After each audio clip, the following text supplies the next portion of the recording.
Hello, everybody. Uh, I'm going to explain some topics here from the Objective 8. And we have here to solve an inequality. Definitely, you've seen inequalities, right? But you haven't seen something like a polynomial one, maybe something like, let's say, x plus 1 less than or equal, let's say, 2. And we solved these. And we did the compound ones like x greater than 1 and x less than 2 or something, or. So these types, kind of a linear ones. Now you see this one, if you multiply it, you get x squared, right? So what we're really looking for here is if you graph, let's just look in general, let's just make some graph, let's say this graph, yeah. When you say y is greater than 0, for example, you really mean where the graph is above the x-axis. So where it is above the x-axis.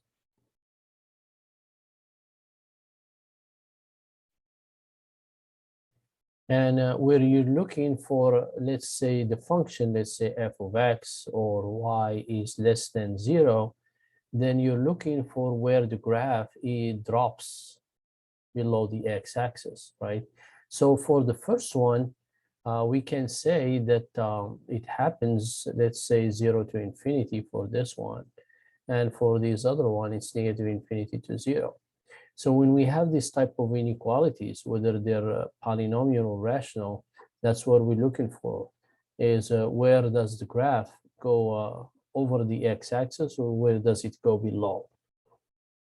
So for example, here you have less than or equal means below the x-axis, but it is also can equal to 0. And if it is factored, then it's good because it allows us to do it quickly. The idea that we will use has to do with the signs.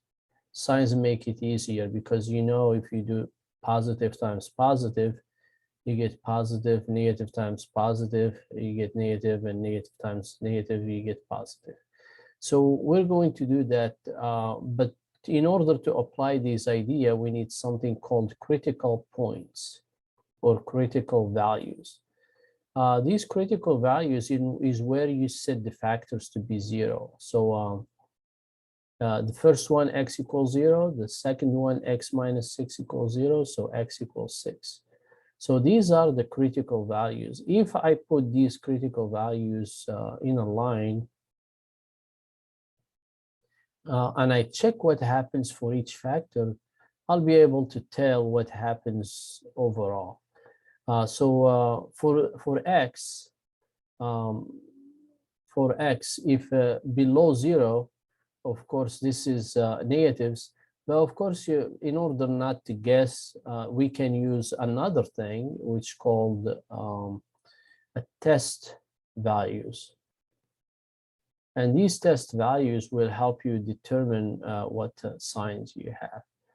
So x and x minus 6 here. So let's do a test value can be any number from this side, right? Any number from here, any number from here, any number from here. Any number will give the same result because what we care about is the sign. When we say this is greater than 0, means positive.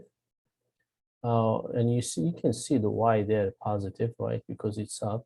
And here it is negative because it's down, right?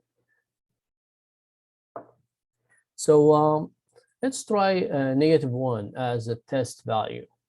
-1. So if I use -1 in x, I get -1. So it's negative.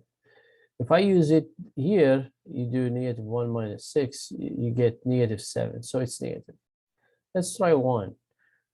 If I use 1 in x, I get 1, that's positive. I use it here, it's 1 minus 6, that's negative, right?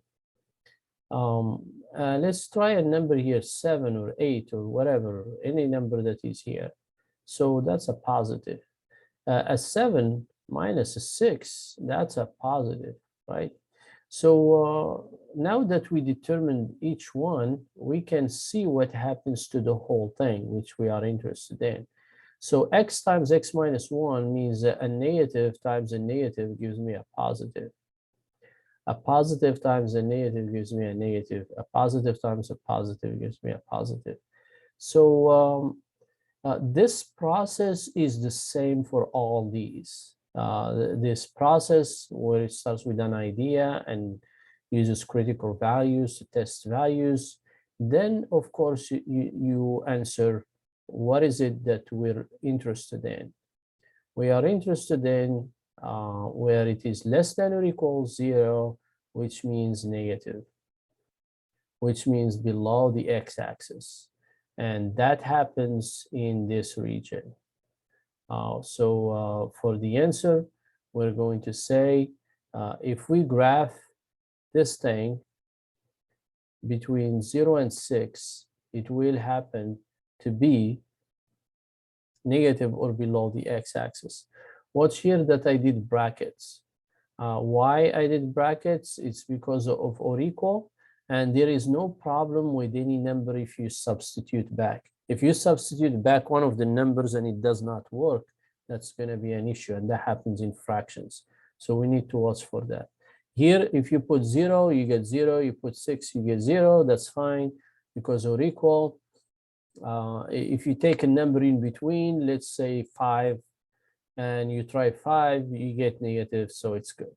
So that's kind of the idea. This idea will be done again and again. The process is the same. Then we decide what is the solution. So you can pause the video and check it out.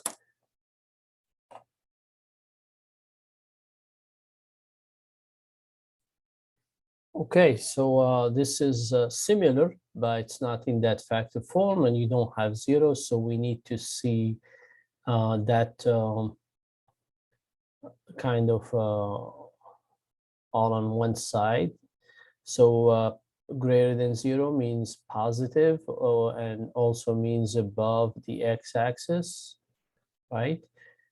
It's not factored, so let's factor it and have it ready.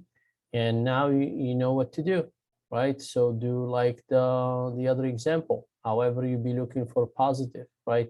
So what are the critical values? For this one, it's 0. For this one is 2.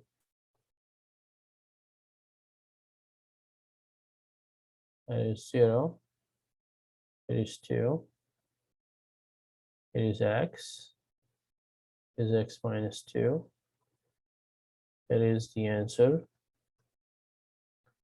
And now test values. Let's say -1. Let's say 1. Let's say 3. So -1 in x is negative. -1 in this one, it's -1 minus 2. That's negative. Negative times negative is positive. 1 in x is positive. That's 1. 1 minus 2, right, is negative. Positive times negative is negative. 3 in x, that's 3, positive. 3 minus 2 is positive, so it gives us positive. We are interested in positive, right? So it's this side and this side, these intervals. And so let's write them first, then decide the other details. To 0 and 2 to infinity. Now, is it a bracket or parenthesis here? Let's see. This is not or equal. There is not or equal. So it cannot equal to 0. So we put parentheses, and that will do it. So here we are saying that the graph will be above the x-axis when it comes to these intervals. And you can always check, which is good. You can always say, I'm claiming this interval. So if you take a number, you try it, it should work. So some people do that. They don't do one at a time. They do all together. But I break it down so you can see what's happening. You can actually do the whole thing at once. So when you take a -1, you do it in both together. It's just same thing. You just you're using -1 here and see what the answer is. All right, so for this one, now you should try it. Maybe pause the video and try it, then check what happens after. It's same work. It's a polynomial. It's a third degree. It's less than 0. So you'll be looking for these critical values, right? And you put them in order on the line. And you can do all together in one, but if you just want to do it the same way, you can do x plus 3 by itself, x minus 1 by itself, x minus 6 by itself. And now if you multiply all of them, what do you get?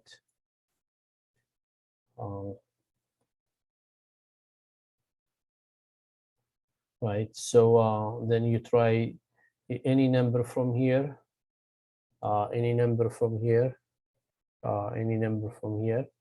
If it happens it's like 1, 2, you still have numbers in between 1.5 and stuff, so you can use the decimal. All right, so let's go and try it. So -4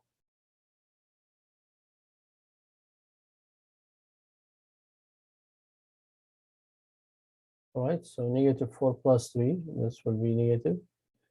And once you get used to it, you see that these signs, because the critical value for this one is -3, it's going to switch when you try these numbers. So when you try 7, it's going to be positive. When you try 5, it's going to be positive, 0 positive.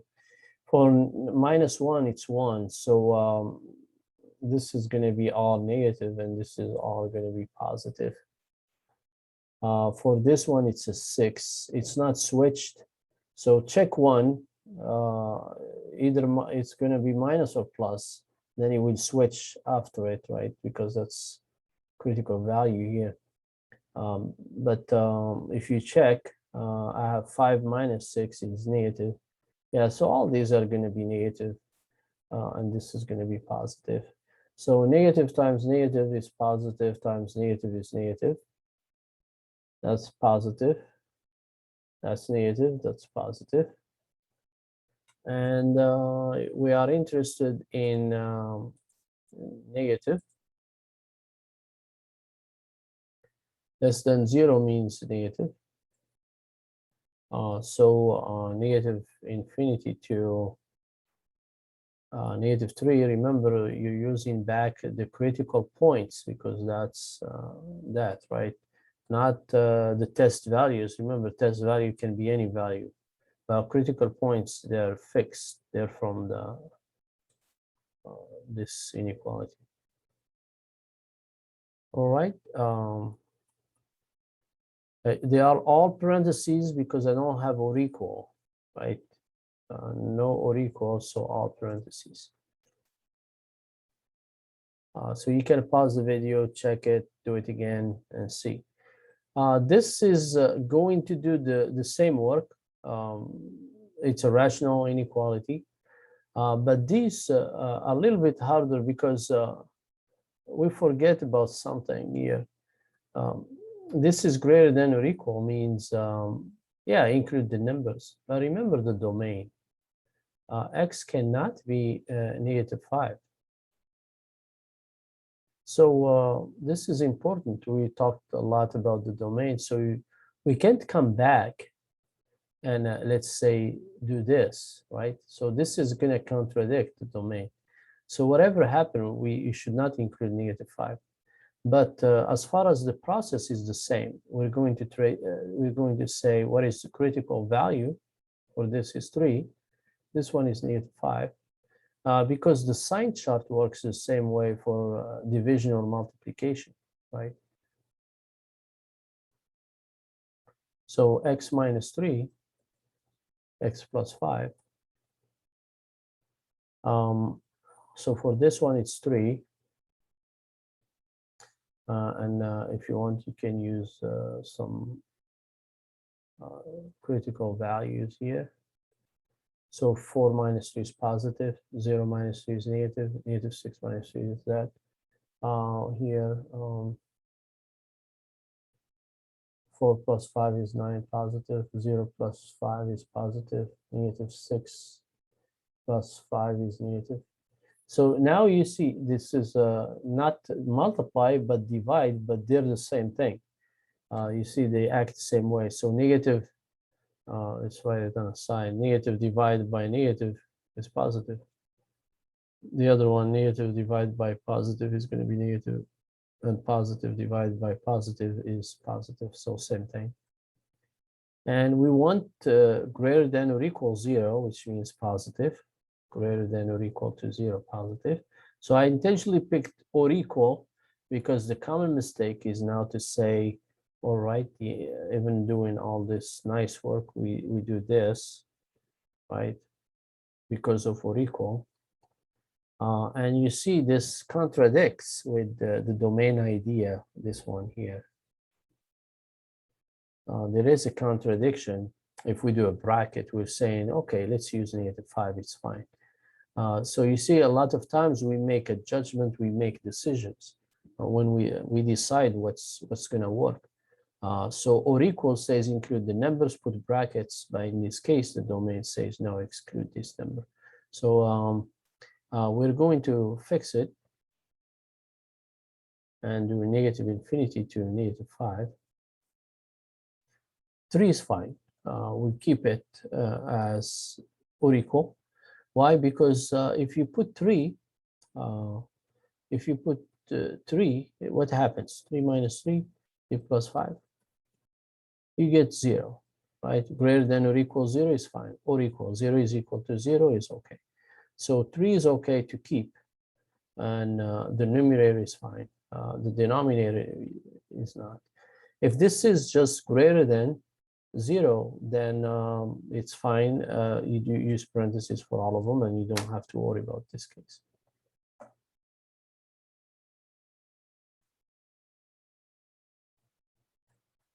All right, so they are considered challenging topics because of this process and this check and that. But you see, once we get to the sign chart, it's not bad. We can do it quickly and just watch for that. The other subject is variation, and when you check this variation, you become familiar with how it works. So here I'm going to do the word problems to make sure that everybody feels comfortable with them. Variation, we have a direct, and we have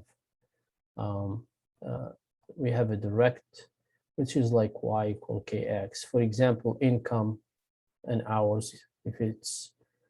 If the income is decided by hours, so if it's like $20 an hour, so it's like this. Income is 20 times 1 hour is 20 to 40 so far, right? Inverse is similar to something we talked about before. It's opposite. If one goes up, one goes down. Like a volume of a gas, for example, or a balloon or something, and a pressure. If the pressure goes up, then this is going to shrink, right? If you press it, then it's going to shrink. Then you have other combined. Combined is where you have, let's say, pressure and temperature. Temperature if it goes up, it makes it increase. The pressure, if it goes up, it makes it decrease. So that's kind of combined. But whatever happened is the constant is always 1. You don't make multiple equations, you make one equation.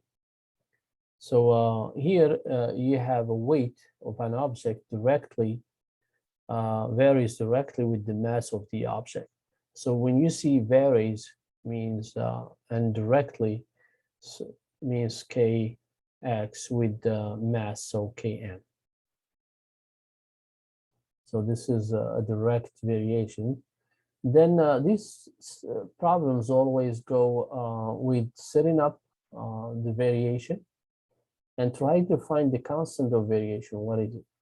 So we're going to use the given data. Suppose that an object whose mass is 7 kilograms weighs 56. So that's going to give us the K. Once you get the K, means now you can tell, or you have more specific variation, which is this. Once you have this variation, you can use it to figure out anything else, right?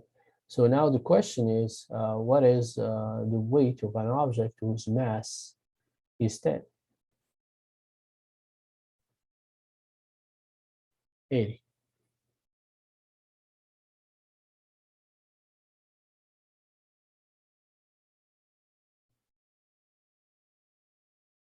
Okay. So the process for variation is always one, put the variation equation based on how it's stated. Two, find the constant. Three, put back the constant into the variation. Four, solve the request. So here we have Boyle's law, says that the volume of a gas varies inversely. The volume varies inversely with the pressure. The volume of a gas varies inversely with the pressure.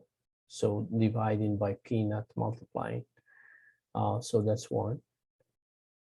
Two, when the volume of a certain gas is 5 liters, the pressure is 482 kilopascal. And so this will allow us to find, 5 times 482.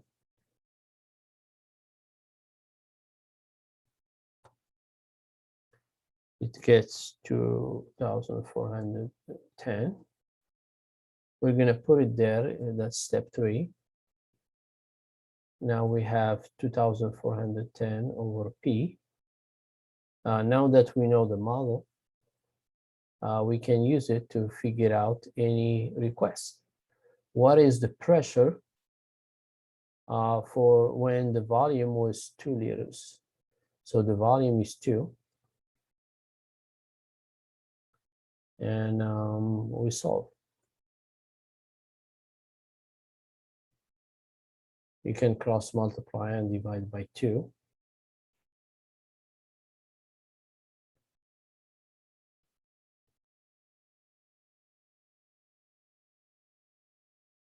Pascal.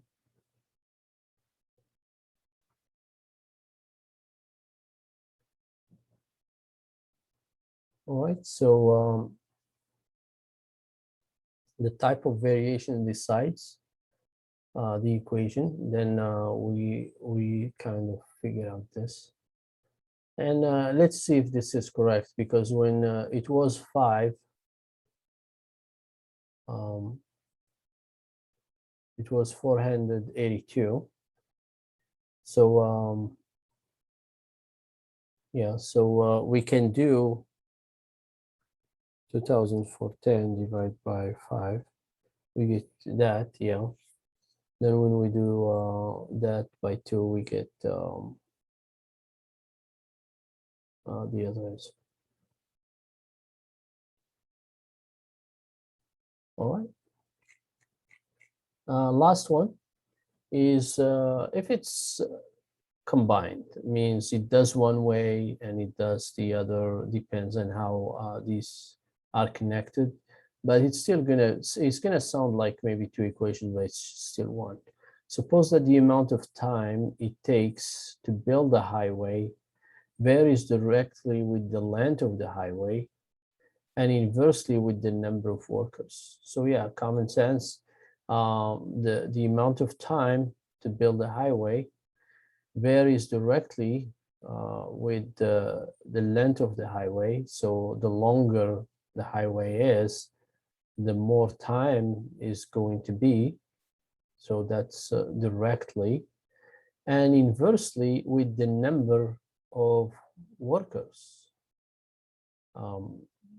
if you have more workers, that's going to reduce the time, which we did in the work problem. When people come together, we get that efficiency. All right, so remember it's one equation. Now, so what happened in the past? When 100 workers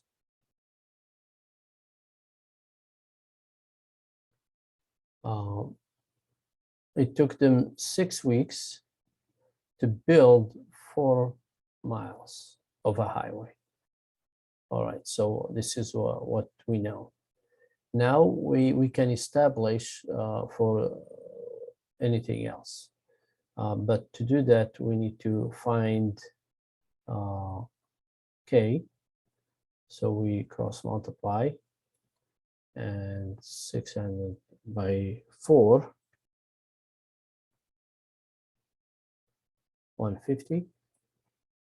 So we will put this back as step 3, which will give us 150 L over N. So this is the variation, right? Now you can answer any request. How many workers would be needed to build 16 miles in 15 weeks?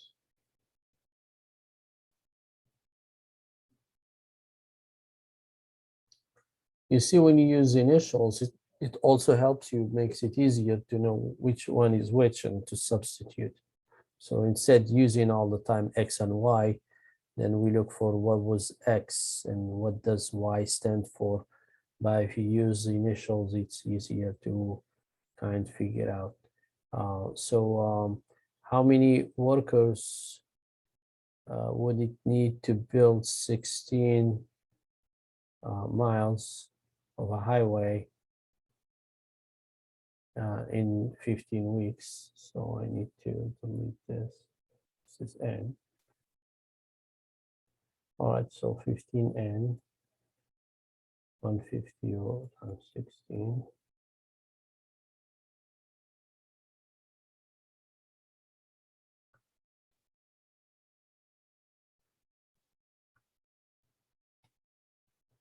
So 160.